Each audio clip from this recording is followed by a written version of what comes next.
Maniwala ka sa akin, hindi mo na kailangan bumili ng ice cream kapag napanood mo to. Napakadali lang nito gawin pare. Madali nga lang pala ang ingredients ito, hindi mo na rin kailangan ng mixer para magawa mo to. So tara, tama ng kwento, gagawin na natin. Bumili nga lang pala ako ng 2 pirasong mangga dyan tapos ng graham cracker.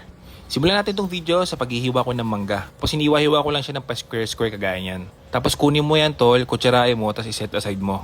Tapos durudurugin mo yan kagaya nito gamit ang tinidor. Mas okay pala yan kapag hindi gaanong durog. Yung tipong meron ka pa rin natitikman na konting mangga. Sa graham naman pare, durugin mo lang siya ng ganyan. Tapos maglagay pala tayo ng 2 all-purpose cream dyan. Hindi nga lang chilled yan tol, pero mas maganda kung galing talaga sa freezer yung ginagamit mo ng all-purpose cream. Mas maganda kalalabasan niya kapag naka-chilled yung all-purpose cream mo. Kaya gawin mo yun ha, overnight okay yun.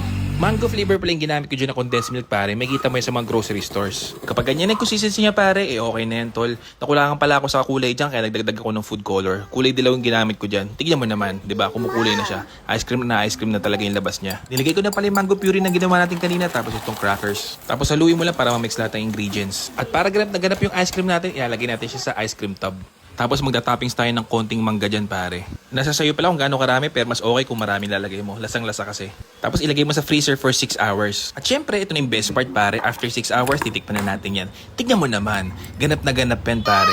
Napapasigaw pa nga yung anak ko dahil nakita niya may ice cream siya. Mas masarap to kaysa sa typical na ice cream na nabibili mo. O siya, kung gusto mo naman magandang video, i-follow mo ako. Sampal!